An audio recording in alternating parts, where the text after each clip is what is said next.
আসলে এটা বলা কঠিন যে নবী আসলে কয়টা বিয়ে করেছেন, আমি সেদিকে যাচ্ছি না। এই হাদিসে 11 জন কিংবা 9 জন স্ত্রীর কথা বলা হয়েছে, এটিকে কি আপনি অস্বীকার করতে পারবেন? তো এই সত্য কথাগুলো যদি কেউ বলে, কেন আজকের এই যুগে 1450 বছর পর এসে আজকের কোনো মানুষ যদি এই কথাগুলো বলে, কেন তাকে মার খেতে হবে, কেন তাকে মরতে হবে? আমি উত্তর খুঁজে পাচ্ছি না। আপনারা জাস্ট একটু বিবেকটা এত বিসর্জন দিবেন না, একটু ভাবুন কেন এই যুগে এসে একজন মানুষ সত্য কথা বলবার কারণে, নবীর স্ত্রীর সংখ্যা সঠিক বলবার কারণে তিনি মার খাবেন, তার কেন শাস্তি হবে? এটাই নবীকে নিয়ে কেন কটূক্তি হবে? একজন হিন্দু নাপিতকে একজন মুসলিম ধরে পেটাচ্ছে, কারণ ওই নাপিত আমাদের নবী সাল্লাল্লাহু আলাইহি সাল্লামকে নিয়ে কিছু আপত্তিকর কথা বলেছে। আর এই মারধরের ঘটনাকে পুঁজি করে মুফতি ইমরান বিন বাশির সাহেব একটা ভিডিও বানিয়েছিলেন। ইমরান সাহেব বলেছেন, নাপিত তো সত্যি কথাই বলছে, নবীজি এতগুলো বিয়ে, নবীজি 6 বছরের শিশু আয়েশা রাদিয়াল্লাহু আনহাকে বিয়ে করেছেন, এগুলো তো কুরআন হাদিসে আছে। তাহলে সত্য কথা বললে অনুভূতিতে আঘাত লাগবে কেন? ভাই ও বোনেরা, আজকের আমাদের এই সার্জারি টেবিলে বাইরের ইতিহাস চলবে না। আপনারা জানেন আমাদের একমাত্র মানদণ্ড, একমাত্র ফুরকান হলো, একমাত্র সত্য মিথ্যার পার্থক্যকারী হলো স্বয়ং কুরআন। প্রচলিত স্কলারদের অন্ধবিশ্বাস আর ইমরান সাহেবের খণ্ডিত যুক্তি, আজ কোরআনের আয়নায় দুটোরই মুখোশ খুলে দেব। চলুন শুরু থেকে শেষ পর্যন্ত তার প্রত্যেকটা কথার ব্যবচ্ছেদ করি। আসসালামু আলাইকুম রহমতুল্লাহ বারাকাত। আজও খুবই ভারাক্রান্ত।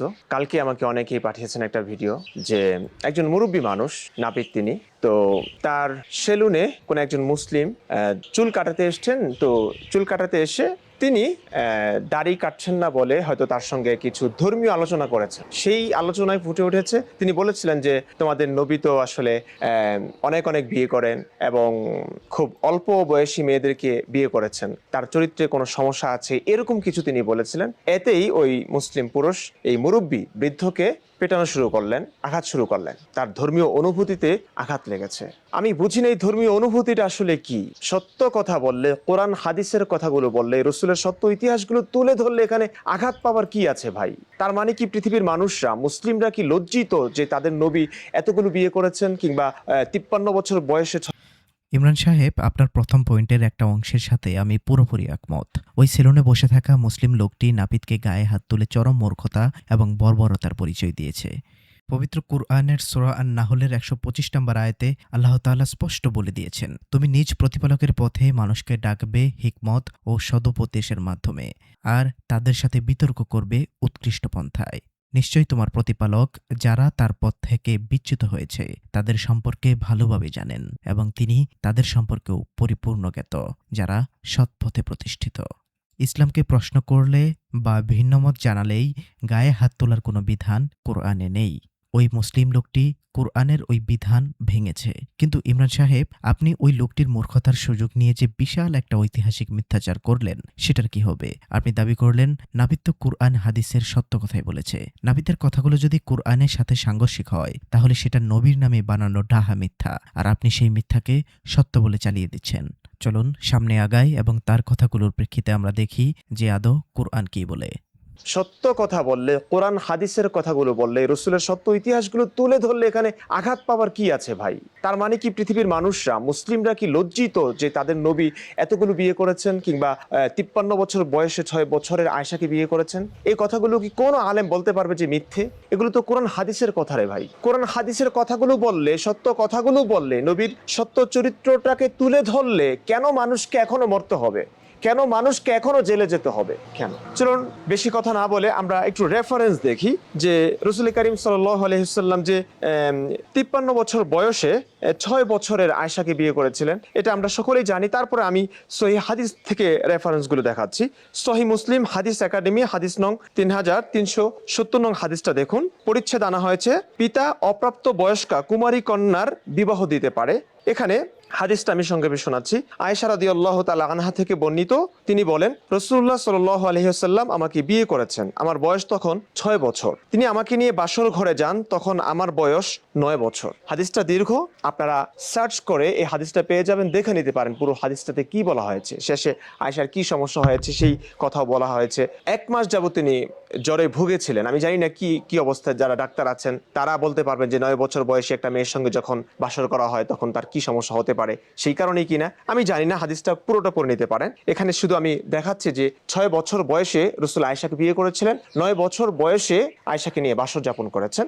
সহিহ হাদিসে লেখা আছে ভাই। ইমরান সাহেব অত্যন্ত কনফিডেন্সের সাথে বলছেন 6 বছরের আয়েশাকে বিয়ের কথা নাকি কুরআনে আছে, মানে কুরআন হাদিসের কথা নাকি এটা। হাদিসে এই বিষয়ে আছে যা আমরা জানি এবং তা অবশ্যই কুরআনের সাথে সাংঘর্ষিক। আর আমরা বললামই কুরআনের সাথে যা সাংঘর্ষিক তা অবশ্যই নবীর নামে ডাহা মিথ্যা কথা এবং তা বানানো। আমি বলছি না আপনারা বানিয়েছেন, এগুলো আমাদের মুসলিমদেরই কাজ।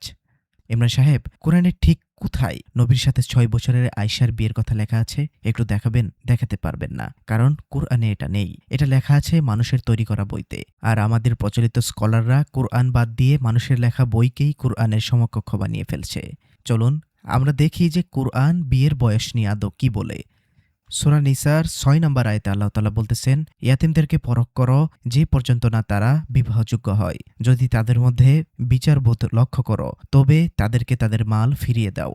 তাদের বয়ঃসন্ধিকালের ভয়ে অপব্যয় করে এবং তাড়াতাড়ি করে তাদের মাল খেয়ে ফেলো না। আর যে অভাবমুক্ত সে যেন নিবৃত্ত থাকে এবং যে অভাবগ্রস্ত সে ন্যায়সঙ্গতভাবে ভোগ করবে এবং যখন তাদের মাল তাদেরকে সমর্পণ করবে তাদের সামনে সাক্ষী রাখবে। হিসাব গ্রহণে আল্লাহই যথেষ্ট।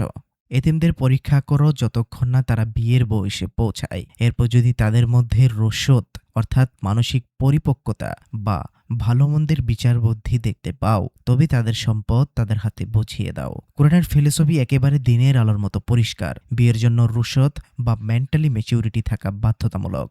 একটা মেয়ের সংসার চালানোর মতো ভালো মন্দ বোঝার মতো ম্যাচিউরিটি ছাড়া ইসলামে বিয়ে হয় না। এখন আপনি সাধারণ বিবেক দিয়ে বলুন, 6 বা 9 বছরের একটা ছোট্ট শিশুর কি সংসার চালানোর মতো মানসিক পরিপক্কতা থাকে? থাকে না। কোরআন যেখানে মানসিক পরিপক্কতা ছাড়া বিয়ে সমর্থন করে না, সেখানে স্বয়ং নবী কি কোরআনের আয়াতের বিরুদ্ধে গিয়ে একটা অপূর্ণবয়স্ক শিশুকে বিয়ে করবেন? কোরআনের এই অকাঠ্য ফিলোসফি প্রমাণ করে যে কোনো বইতেই লেখা থাকুক না কেন, নবী 6 বছরের শিশুকে বিয়ে করেছেন। সেটা নবীর নামে বানানো একটা ডাহা মিথ্যা এবং জঘন্য গল্প। আর আপনি সেই বানোয়ার গল্পকেই সত্য বলে প্রচার করছেন।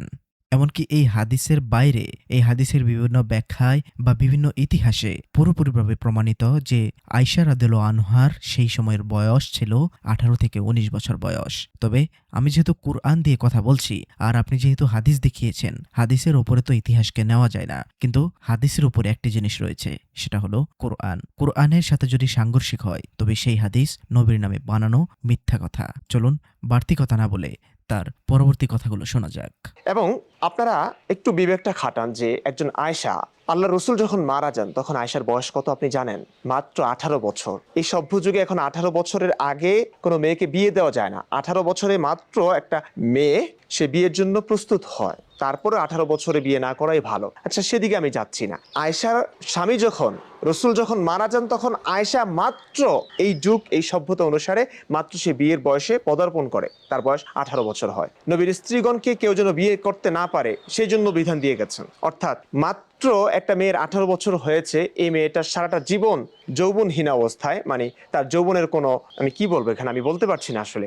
আপনি একটু কল্পনা করুন যে কি হয়েছে তার জীবনে। পুরোটা বছর সে স্বামীহীন অবস্থায় ছিলেন যখনই তার স্বামীর প্রয়োজন ছিল। আমি হাদিসগুলো দেখাচ্ছি। এর আগে একটা হাদিস, মিশকাতুল মাসাবিহ, হাদিস নং 3129। এখানে আপনারা দেখুন, পরিচ্ছেদ 2, প্রথম অনুচ্ছেদ, বিয়ের ওলি অর্থাৎ অভিভাবক এবং নারীর অনুমতি গ্রহণ প্রসঙ্গে। আয়েশা রাদিয়াল্লাহু তাআলা আনহা হতে বর্ণিত, তিনি বলেন নবী সাল্লাল্লাহু আলাইহি ওয়াসাল্লাম তাকে 7 বছর বয়সে বিয়ে করেন। এখানে 7 বছর লেখা আছে, 6-7। যখন তাকে রাসূলুল্লাহ সাল্লাল্লাহু আলাইহি ওয়াসাল্লামের ঘরে দেওয়া হয় তখন তার বয়স ছিল 9 বছর, তার সাথে খেলনা ছিল। আর তিনি সাল্লাল্লাহু আলাইহি ওয়াসাল্লাম যখন ইন্তেকাল করেন তখন তার বয়স 18 বছর। আপনি চিন্তা করুন, এখানে মনে হয় না আমার কিছু বলার আছে। একটা মেয়ের 18 বছর বয়সে তার স্বামী মারা গেল এবং সে বাকিটা জীবন কাউকে বিয়ে করতে পারবে না। নবী তার জীবদ্দশায় তার স্ত্রীগণকে তার মৃত্যুর পরে যেন কেউ বিয়ে করতে না পারে সেই ব্যবস্থাও করে গেছেন কোরআনের আয়াতের মাধ্যমে। সূরা আহজাব আয়াত 53 এর এই অংশটুকু পড়ুন, ওমা কানা লাকুম আন তুযু রাসূলুল্লাহি ওয়ালা আন তানকিহু আজওয়াজাহু মিন বাদিহি আবাদা। আর আল্লাহর রাসূলকে কষ্ট দেওয়া এবং তার মৃত্যুর পর তার স্ত্রীদেরকে বিয়ে করা কখনো তোমাদের জন্য সঙ্গত নয়।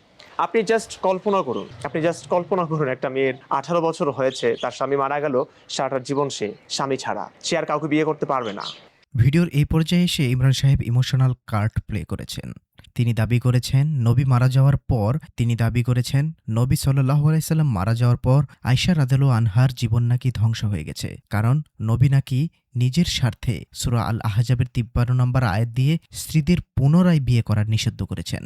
আমরা একটু আগে অস্বীকার করেছি যে আয়েশা রাদিয়াল্লাহু আনহার বয়স যতই থাকুক সেটা কোনোভাবেই শিশু বয়সে তিনি বিয়ে করেননি, সেটা কোরআন বহির্ভূত কাজ। তাই কোরআনের সাথে যেটা সাংঘর্ষিক হবে সেটা অবশ্যই নবীর নামে বানানো। কিন্তু ইমরান সাহেব, আপনি মানুষের সামনে কোরআনের একটা আয়াত দেখালেন, কিন্তু এর পেছনের কোরআনেরই আরেকটা আয়াত ইচ্ছা করে লুকিয়ে গেলেন। এটা সত্য যে সূরা আল আহজাবের 53 নম্বর আয়াতে নবীর স্ত্রীদেরকে বিয়ে করা হারাম করা হয়েছে, কারণ সূরা আল আহজাবের 6 নম্বর আয়াতে আল্লাহ তাআলা বলেছেন নবী সাল্লাল্লাহু আলাইহি সাল্লাম মুমিনদের নিকট তাদের নিজেদের চেয়ে ঘনিষ্ঠ, আর তার স্ত্রীগণ তাদের মাতা। অর্থাৎ আল্লাহ তাআলা সূরা আল আহজাবের 6 নম্বর আয়াতেই নবীর স্ত্রীদেরকে মুমিনদের মাতা হিসেবে ঘোষণা করেছেন। নিজের মাকে তো কেউ বিয়ে করতে পারে না।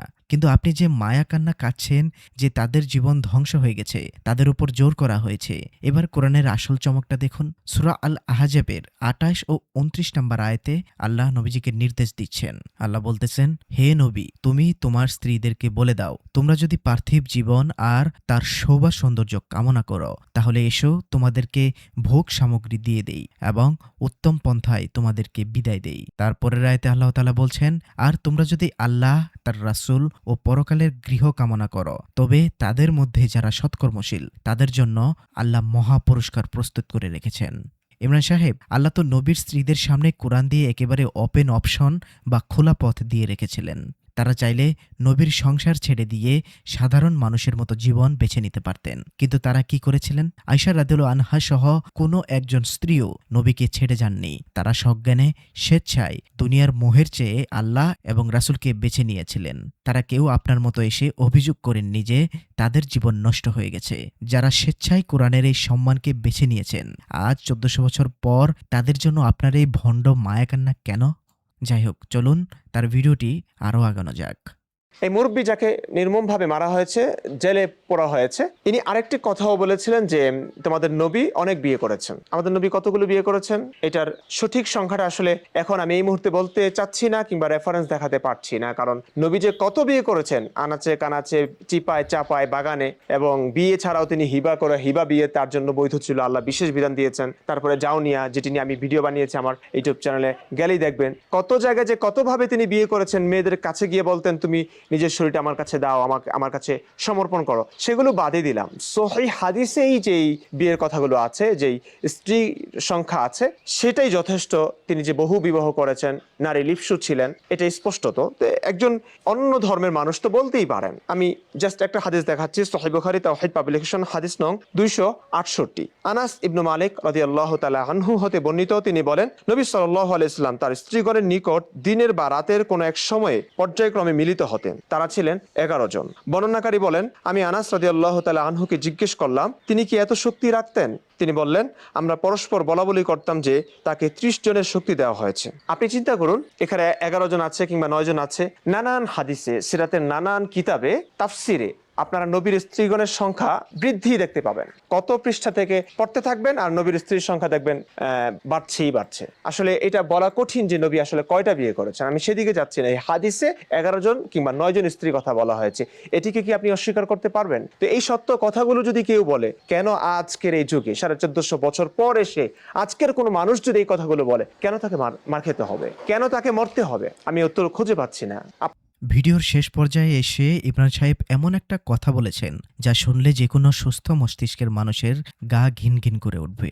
তিনি নবীজি সাল্লাল্লাহু আলাইহি সাল্লামকে নারী লিপ্সু বলেছেন এবং একটা রেফারেন্স দিয়ে বলেছেন নবীর নাকি 30 জন পুরুষের সমান শারীরিক শক্তি ছিল। এই জায়গাটাতেই প্রচলিত মোল্লাতন্ত্র আর আপনার মতো সমালোচকদের আসল চেহারা বেরিয়ে আসে। আমাদের সমাজের স্কলাররা নবীর শ্রেষ্ঠত্ব প্রমাণ করতে গিয়ে কুরআন বাদ দিয়ে এমন সব অতিরঞ্জিত এবং নোংরা গল্পের হাদিস বানিয়েছে যা পড়লে মনে হয় নবী যেন কোনো সুপার হিউম্যান সেক্সুয়াল ক্যারেক্টার, আর আপনারা সেই মিথ্যা গল্পগুলোকেই হাতিয়ার বানাচ্ছেন। কিন্তু আমাদের ফার্স্ট প্রায়োরিটি হলো কোরআন, আর এই কোরআন নবীর চরিত্র সম্পর্কে কি বলে। সূরা আল কলমের 4 নম্বর আয়াতে আল্লাহ তাআলা বলতেছেন, নিশ্চয়ই তুমি মহান চরিত্রের উচ্চ মার্গে উন্নীত। এই আয়াতে স্বয়ং স্রষ্টা আল্লাহ নবীর চরিত্র নিয়ে সার্টিফিকেট দিচ্ছেন। এছাড়াও সূরা আল আহজাবের ২১ নম্বর আয়াতে আল্লাহ তাআলা বলেছেন, তোমাদের জন্য আল্লাহর রাসূলের মধ্যে উত্তম আদর্শ রয়েছে, যারা আল্লাহ ও শেষ দিনের আশা রাখে আর যারা আল্লাহকে অধিক স্মরণ করে। কুরআন নবীকে উপস্থাপন করেছে একজন মহান চরিত্রের অধিকারী এবং সমগ্র মানবজাতির জন্য উত্তম আদর্শ হিসেবে। নারী লিপ্সু কোনো মানুষ কখনো মানবজাতির জন্য উত্তম আদর্শ হতে পারে না। তাই নবী যৌবনের ২৫টি বছর কাটিয়েছেন বয়স্কা বিধবা নারী খাদিজা রাদিয়াল্লাহু আনহার সাথে।